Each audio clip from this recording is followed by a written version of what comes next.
Boa tarde, pessoal. Nós vamos para a nossa live dessa semana. Recebemos algumas perguntas naquela caixinha que a gente abriu para a gente poder estar respondendo. Vou esperar só um pouquinho aí enquanto a galera vai entrando na live. A gente tem alguns assuntos que são prioritários para tratar.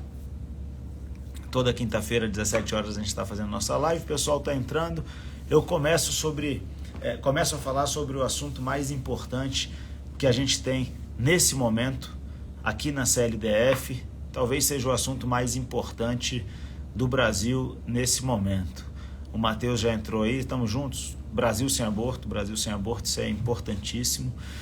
Talvez essa seja a batalha das batalhas, né? A guerra das guerras, como diz o nosso senador Girão. Mas nós temos uma outra pauta, galera, que é importantíssima e que está sendo discutida no Brasil inteiro, está sendo discutida aqui na CLDF também, que é a Conferência Nacional de Educação, na verdade o Plano Nacional de Educação, PNE, que vai valer pelos próximos 10 anos. Nós estamos há algumas semanas discutindo isso. Isso é importantíssimo porque isso vai selar o destino da educação dessa geração. O aluno, por exemplo, que está entrando no ensino fundamental agora, ele vai ter por todos os anos do seu ensino fundamental, ele vai ter o regramento estabelecido por esse Plano Nacional de Educação. Eu lembro a você que o nosso deputado federal Nicolas Ferreira, ao falar sobre esse Plano Nacional de Educação, o PNE, ele falou que o Plano Nacional poderia ser Plano Nacional de Esquerdização tranquilamente, mantendo a sigla. Por quê? Porque, na verdade, o que foi produzido na Conferência Nacional de Educação, eu falei disso aqui na Câmara esses dias, é um panfleto ideológico, um panfleto identitário, um panfleto de esquerda. E nós temos feito um trabalho aqui de conscientização dos pais e mães, nós temos feito um trabalho junto aos professores do Distrito Federal, nós temos feito esse trabalho também com os parlamentares, porque nós não podemos admitir que esse plano seja executado, né? Que esse plano entre em ação. E a fim de discutir o que está ali nesse documento do Plano Nacional de Educação, a gente marcou uma audiência pública aqui na Câmara Distrital na segunda-feira que vem, às 19 horas. Então você, desde já, é meu convidado para que a gente possa discutir o Plano Nacional de Educação aqui na Câmara Legislativa do Distrito Federal, segunda-feira agora próxima, dia 18 de março, às 19 horas, no plenário aqui da CLDF. Você é nosso convidado e a gente vai estar aqui discutindo, é uma audiência pública, então eu peço a você que vem, que você leia o documento, está disponível lá em thiagomanzoni.com.br, te peço para ler esse documento, te peço para estudar o que está escrito ali, para que a gente possa, no dia 18, na segunda-feira, discutir com embasamento. Não é sobre aquilo que a gente acha, não é sobre aquilo que a gente acredita que esteja lá, é sobre o que de fato está e sobre o que pode ser feito para que nós evitemos que isso vire um plano nacional que vai atingir aí a todas as nossas crianças na escola. Então, dia 18 nós estaremos discutindo isso aqui na Câmara Distrital, você é meu convidado. E tem um outro assunto também que é muito pertinente. Aliás, se você está entrando aí, se você quiser fazer alguma pergunta, você pode fazer a sua pergunta, eu vou anotando aqui e no final eu respondo aquilo que eu conseguir responder, beleza? E se eu deixar passar alguma coisa aí, pode perguntar outra vez que eu vejo, anoto aqui e a gente vai conversando. Tem outro aspecto muito importante que é relacionado ao nosso poder judiciário, pessoal, em especial o nosso judiciário eleitoral. Eu não sei se vocês viram, mas essa semana o TSE informou que vai dizer o que é fake news, o que é democrático, o que é antidemocrático nas próximas eleições, e que todo site que tiver alguma postagem que, segundo o entendimento do próprio TSE, é antidemocrático ou contém alguma fake news, o TSE vai mandar tirar o site do ar. É isso, a Isadora coloca aí, o Tribunal da Verdade. É sobre isso que eu quero falar. Eu falei aqui na semana passada, pessoal, da importância de nós mantermos a nossa liberdade no sentido de que nós definimos o que acreditamos e o que não acreditamos, em que acreditamos e em que não acreditamos. A partir do momento que nós transferimos a responsabilidade para o Estado, ou que nós permitimos que o Estado assuma a responsabilidade de dizer o que é verdade e o que não é verdade, nós estamos entrando na mais escura, na mais tenebrosa das ditaduras. Por quê? Porque a partir de então as pessoas vão sofrer sanções por aquilo que elas falam, por aquilo que elas acreditam. E é nesse caminho que o Brasil está entrando. Então nós temos que ponderar alguns valores aí. Primeira coisa, galera, existe mentira nas redes sociais? Óbvio que existe. Existe boato nas redes sociais? É óbvio que existe. Alguém fala aí que a liberdade acabou faz tempo. As coisas estão realmente complicadas.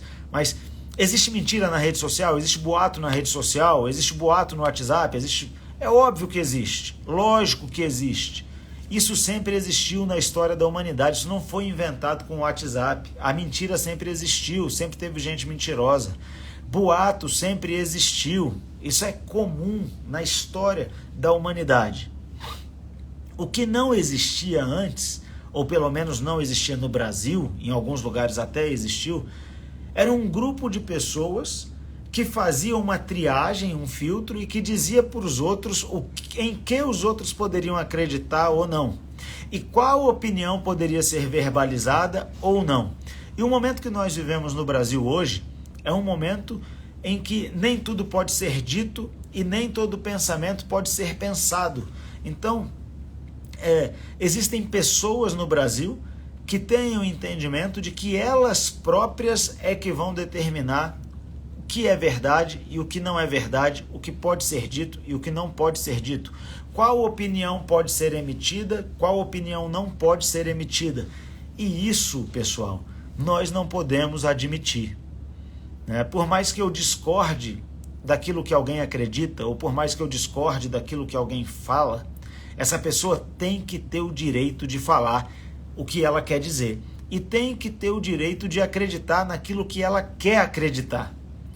Não existe a menor possibilidade de uma sociedade livre ter um grupo de pessoas ou um tribunal, ou seja lá o que for, dizendo o que é verdade e o que não é. E isso, galera, não diz respeito somente a eleições. Eu não estou falando estritamente com relação a eleições, e eu não estou falando de partido político A ou partido político B. Eu não estou falando de viés ideológico aqui. Eu estou falando da nossa liberdade como cidadãos. Não existe a menor possibilidade de um país livre tolerar que um grupo de pessoas diga o que se pode pensar. A partir do momento que nós toleramos que esse grupo de pessoas vai dizer o que nós podemos pensar ou não, é porque realmente a nossa liberdade já foi embora, como disse alguém aí nos comentários. Então, o momento que nós vivemos no Brasil, e eu estou falando do Brasil porque nós estamos aqui, mas isso está espalhado ao redor do mundo, é um momento muito grave, porque há ideias que são aceitas pelas pessoas que determinam o que pode ser pensado ou não, e ideias que não são aceitas. Isso tem acontecido em vários países, e nós aqui no Brasil não podemos admitir que isso aconteça na nossa nação ou continue a acontecer na nossa nação. Então, o Marcos diz aí, os próprios parlamentares estão sendo censurados, já os professores podem militar em sala de aula. Essa é uma grande discussão, uma discussão que vale a pena. Então, a primeira coisa que nós temos que ter em mente, nós não podemos nos render a isso. A segunda coisa que nós temos que ter em mente é como oferecer resistência a isso que está sendo posto diante de nós. Como oferecer resistência a essas interferências indevidas no próprio pensamento e na exposição de pensamento, porque o nosso sistema jurídico atual, ele nos dá liberdade de pensar e de expor o que nós pensamos. Então é livre a manifestação do pensamento, sendo vedado o anonimato, é o que preconiza a nossa Constituição Federal. O que significa dizer que a pessoa pode falar tudo o que ela acredita, e se ela ofender a honra, ou se ela cometer algum crime na fala dela, injúria, difamação, etc., ela vai responder por isso, tanto civil quanto criminalmente. Mas o que não pode acontecer, e vem acontecendo, infelizmente, em alguma medida, é uma censura prévia daquilo que não se pode dizer. E aí eu vou voltar um pouquinho no tempo para que a gente volte para o nosso período pré-eleitoral lá em 2022. Nós vivemos em 2022 situações muito inusitadas. Um candidato a presidente da República, o candidato Jair Bolsonaro, teve proibições impostas contra si de usar as expressões que ele queria usar a respeito do outro candidato. E ele também não pôde dizer, ou foi obrigado a parar de vincular o então candidato Lula a ditadores como Nicolás Maduro e Daniel Ortega.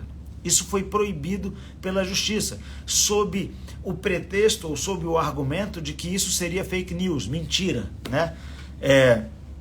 Bom, o que aconteceu é que a determinação judicial foi cumprida, o presidente Bolsonaro, o então candidato e presidente da República Bolsonaro, foi obrigado a parar de fazer a vinculação entre Lula e o ditador sanguinário, assassino Maduro, e o que se viu depois da eleição é que tudo o que o Bolsonaro dizia que era, de fato, se concretizou. Então, o Lula é aliado de Maduro e de Chaves, não é de hoje, é de muito tempo. Bolsonaro falava isso, foi proibido de falar. O que se viu depois da eleição é que aquilo que o tribunal considerou uma mentira e proibiu de ser falado, se manifestou como uma verdade.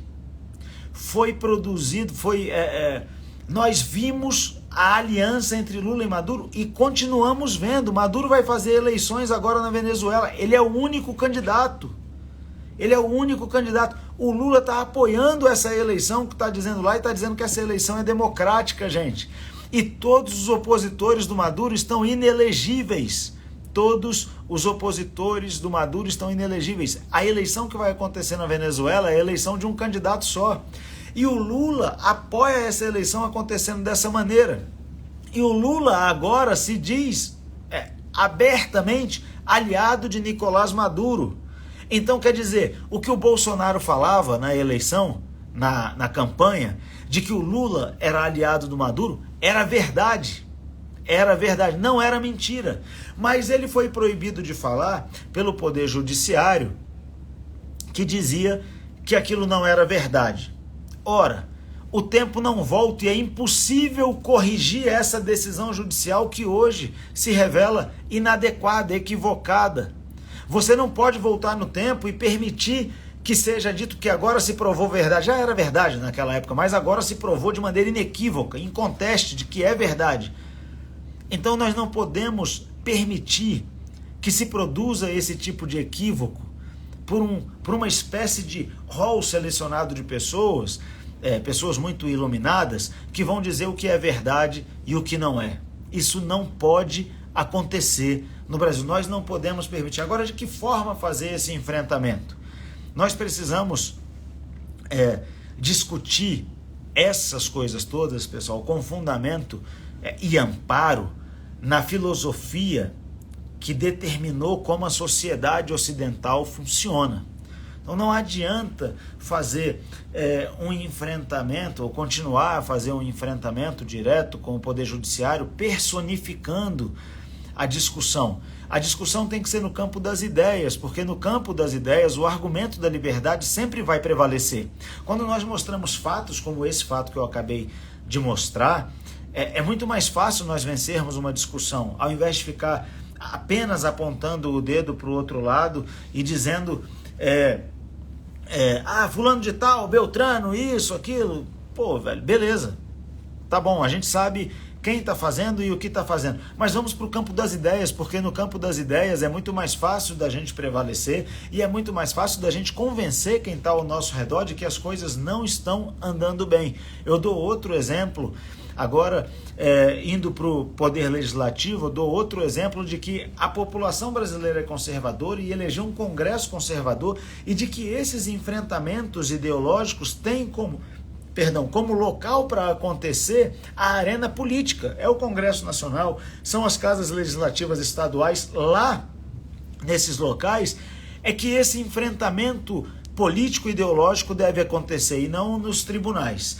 E aí a população faz a sua avaliação do que está acontecendo. Então agora no nosso Congresso Nacional há duas correntes ideológicas sendo postas diante do Brasil. Uma corrente ideológica quer manter como crime o porte e o uso de drogas ilícitas. E outra corrente ideológica, essa minoritária, quer liberar. Aonde é o local para se discutir isso? Pessoal, não é nos tribunais, porque quem faz leis, quem tem o poder de legislar, é o nosso poder legislativo, foi eleito para isso. Nosso sistema é bicameral, nós temos a Câmara Federal que representa a população, temos o Senado Federal que representa os estados. É lá na Câmara e no Senado que deve acontecer a discussão sobre os assuntos de interesse da população. O que a população quer que seja normatizado como lei, como Constituição, nesse caso uma PEC que foi aprovada ontem na CCJ do Senado. Então, é lá que esse enfrentamento é para ser realizado. E percebam, ao fazer esse debate no local correto, e aí parabenizo os senadores pela iniciativa de estar discutindo isso, ao fazer esse debate no local correto, a representatividade da população vai prevalecer. E o fato de esse debate estar sendo travado no local correto expõe para a opinião pública, para que todos possam formar a sua própria opinião, expõe o quão lesivo é para a nossa democracia quando o poder judiciário se permite, porque provocado, é bom que se diga, se permite decidir esses assuntos a despeito da vontade do Congresso Nacional, que é a vontade do povo. Qual é o risco que se corre quando isso acontece? É que uma vontade minoritária na população prevaleça por meio de decisão judicial. E é esse caminho que nós precisamos corrigir no Brasil. O Brasil, nos últimos anos, algumas décadas, o Poder Judiciário brasileiro decidiu adotar uma corrente doutrinária que entrega muito poder para o Poder Judiciário e que enxerga o Poder Judiciário como uma espécie também de representante da população. Essa é uma corrente doutrinária do direito, gente. E nós temos que entender isso. Acontece que não é isso que o nosso sistema constitucional e a nossa democracia representativa estipula, preconiza. O nosso sistema de representação está lá escrito no nosso artigo 1º da Constituição, parágrafo único. Todo poder emana do povo, que o exerce elegendo os seus representantes. Então a nossa democracia é representativa. Nós elegemos representantes que vão falar no parlamento e vão votar segundo aquilo que nós acreditamos e segundo aquilo que nós colocamos eles lá para votar. E o Poder Judiciário? O Poder Judiciário tem o poder jurisdicional, tem o poder de dizer o direito. Quem cria o direito não é o Poder Judiciário. Quem cria o direito é o Poder Legislativo. O Poder Judiciário apenas aplica este direito e diz qual é o direito. É necessário, então, presta atenção, galera, eu estou falando de duas correntes doutrinárias, ok? Uma corrente doutrinária diz que o Poder Judiciário representa o povo, eu discordo dessa corrente doutrinária, e outra corrente doutrinária diz o que eu estou dizendo aqui, a literalidade do texto da nossa Constituição, que quem representa o povo são os parlamentares, são o parlamento numa democracia representativa. Essas duas correntes estão postas diante de nós, e a sensação que eu tenho, estando todos os dias na rua, é que o povo brasileiro acredita que os seus representantes estão no Congresso Nacional e que o Poder Judiciário deve se limitar a aplicar o direito que é produzido nas casas de lei e não tentar alterar o direito por meio de decisões judiciais, nisso que nós temos visto acontecer reiteradamente e nos acostumamos a chamar de ativismo judicial. Então, o que é o ativismo judicial, afinal? O ativismo judicial é quando o poder judiciário age de modo ao interpretar a legislação, acabar criando entendimentos que não são aqueles que o legislador tinha quando produziu a norma. E aí, pessoal, é muito importante que a gente entenda isso. São posicionamentos doutrinários diferentes. Qual é o posicionamento mais acertado segundo aquilo que a população brasileira entende? E é só ver as manifestações de rua e tudo que tem acontecido no Brasil ao longo dos últimos tempos. O brasileiro quer que o legislativo legisle e o judiciário apenas aplique a lei sem extrapolar os seus limites de dizer o direito. Então, esse debate é que está posto diante de nós. E nós temos que despersonificar esse debate. Não é saudável, sob nenhum aspecto, que nós personifiquemos esse debate apontando o dedo para pessoas. Tá? O que nós precisamos é que as nossas instituições funcionem bem, de maneira que os poderes, a Lília coloca aqui, de maneira que os poderes funcionem como a nossa Constituição diz que eles têm que funcionar, de maneira independente e harmônica entre si. Ao analisar a postura do nosso Senado Federal e também da Câmara Federal, do nosso Congresso, nos últimos meses, quase ano aí, a gente tem percebido que existe por parte do Congresso Nacional um movimento no sentido de recuperar as suas próprias competências e as suas próprias atribuições. Então existem muitos senadores trabalhando por isso, e eu gostaria aqui de ressaltar o trabalho de um deles, que eu admiro muito, que é o senador 2. Um é o senador Rogério Marinho e outro é o senador Espiridião Amin, que tem feito um trabalho formidável de conscientização dos seus pares e que falam sempre de maneira muito tranquila, muito ponderada e muito fundamentada. É muito importante que nós tenhamos fundamento naquilo que nós estamos falando. E me parece que esse movimento não vai mais parar. Ontem o Congresso, eu repito, o Senado aprovou na CCJ o projeto de lei que mantém como crime o porte e o uso de drogas, e me parece que essas pautas que interessam a população de maneira geral, o Congresso está agora abraçando e está se debruçando sobre elas e vai fazer prevalecer a vontade da população. Aí beleza, qual é a vontade da população então, né, sobre esses temas? É muito fácil saber qual é a vontade da população. É só olhar para os votos, analisar a votação que foi dada para eleger deputados e senadores em 2022, além, obviamente, de governadores, etc., e ver que o Congresso Nacional é majoritariamente, amplamente, formado por conservadores. Isso significa que a população brasileira está expressando a sua vontade, o poder que ela tem nas mãos, e ela o exerce. Ao eleger os seus representantes, ela está falando, nós somos conservadores, e por isso estamos elegendo deputados e senadores conservadores. Obviamente, isso significa dizer que a nossa população está mandando um recado, tanto para o Congresso Nacional, quanto para os outros poderes. Olha, nós queremos que a janela das políticas públicas, ela seja movida da esquerda, dessa cultura woke, para a direita. O que a população está dizendo nós não toleramos mais a cultura woke. Nós queremos que essa janela seja movida, essa janela de políticas públicas, seja movida para a direita. Porque nós, brasileiros, somos conservadores. Nós somos o maior país católico do mundo. E por sermos conservadores, a segunda religião é a religião evangélica, a terceira é a religião espírita.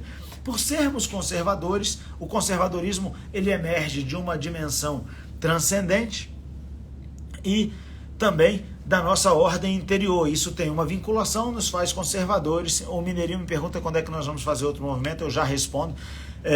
E por sermos conservadores, estamos elegendo a galera conservadora. Então nós temos que fazer com que essa janela se mova. E ao analisar a eleição, direito social e tal, daqui a pouco eu falo disso, e ao analisar a eleição das comissões lá na Câmara Federal, quando nós vemos políticos conservadores de direita ocupando a comissão talvez a mais importante da Câmara Federal, a CCJ, que é a deputada Carol Detoni, A Comissão de Educação sendo presidida pelo deputado Nicolas Ferreira, que é o deputado mais votado do Brasil, com 1,5 milhão de votos. Outras comissões sendo ocupadas por parlamentares de direita, parlamentares conservadores. Ao analisar tudo isso, nós vemos essa janela se movendo. Então, esse debate precisa ser feito, gente, com equilíbrio, com moderação e com verdade. Com equilíbrio, com moderação e com verdade, beleza?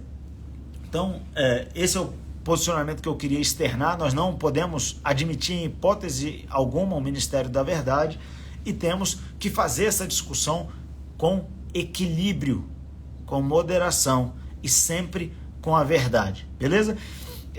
Passaram algumas perguntas aí que eu não consegui ver, mas o Mineirinho 381 me perguntou quando é que nós vamos fazer um movimento aqui em Brasília. Eu imagino que ele esteja se referindo a uma manifestação de rua aqui em Brasília. Nós já estamos trabalhando sobre esse tema, as nossas lideranças políticas aqui do Distrito Federal já estão se reunindo, as de direita, claro, para que a gente possa voltar às ruas. O nosso líder da direita é o presidente Bolsonaro, isso tem sido debatido e eu imagino que dentro de pouco tempo nós teremos manifestações não só aqui em Brasília, mas em outras capitais do Brasil, para que a gente possa manifestar aquilo que a gente acredita.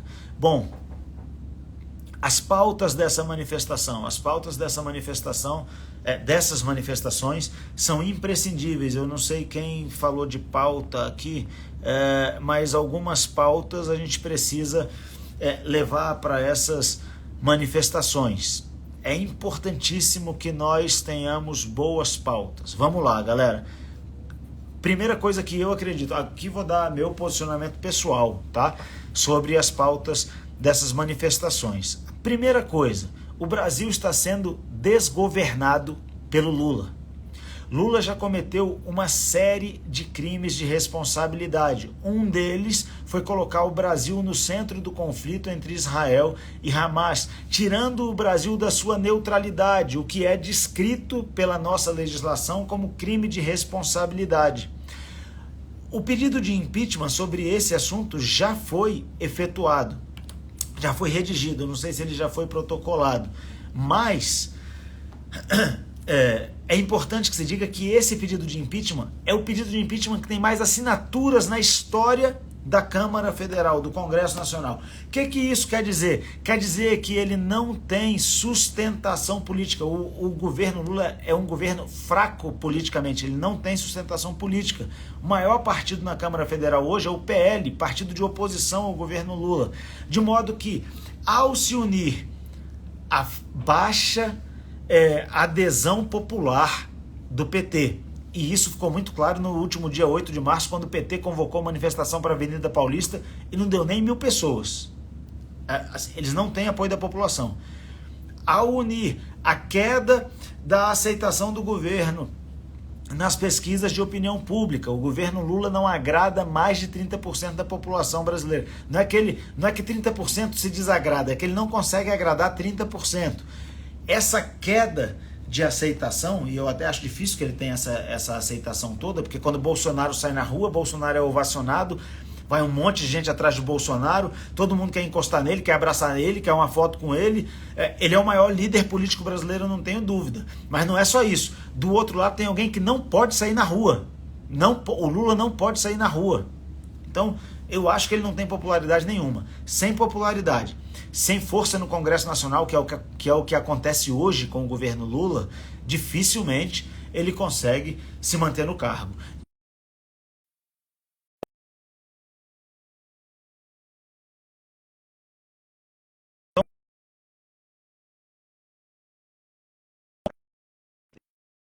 Tá. As outras pautas, eu penso que uma das pautas importantíssimas é a pauta da liberdade. Nós precisamos no Brasil ter liberdade. Liberdade de pensar, liberdade de falar, e acho que essa é outra pauta imprescindível. E como nós já tivemos uma manifestação na Avenida Paulista, que basicamente foi uma manifestação por liberdade, e reuniu 750.000 pessoas, eu acho que isso não pode sair do nosso radar jamais. Tanto mais quando nós somos governados por um governo aliado de ditadores como Nicolás Maduro e Daniel Ortega. Então a liberdade é sempre e sempre será uma pauta das nossas manifestações. Repito o que falei há pouco para vocês. Eu acredito que essas discussões a respeito das manifestações em breve se encerrem e a gente parta para manifestações no Brasil inteiro. Quem que deve liderar esse processo? Bom, acredito que não exista outro líder capaz de reunir multidões no Brasil além do nosso presidente Bolsonaro. Beleza? Então, era isso. Termino convidando você mais uma vez para a nossa audiência pública aqui segunda-feira que vem, dia 18 de março, 19 horas, plenário da Câmara Distrital, para que nós discutamos o Plano Nacional de Educação e a Conferência Nacional de Educação que aconteceu. Você é meu convidado, pai de família, professor, você é morador do Distrito Federal que se interessa pela educação, você é meu convidado e vamos em frente. Não podemos desistir do Brasil, continuamos trabalhando bastante. Se alguém tiver alguma pergunta a fazer ainda, agora é a hora, senão nós estamos indo para o final da nossa live. Eu agradeço a vocês pela participação de sempre e vamos ver aí se tem alguma pergunta. Piracicaba está presente na live, valeu Gabriel. O pessoal está dizendo que vai estar aqui na nossa audiência pública, obrigado. A Lília fala que eu sou um deputado brilhante, muito obrigado Lília pelas suas palavras. A Lígia agradece o convite, é isso pessoal, tamo junto, nos vemos, um abraço a todos, Deus abençoe vocês, vamos em frente, até mais, valeu!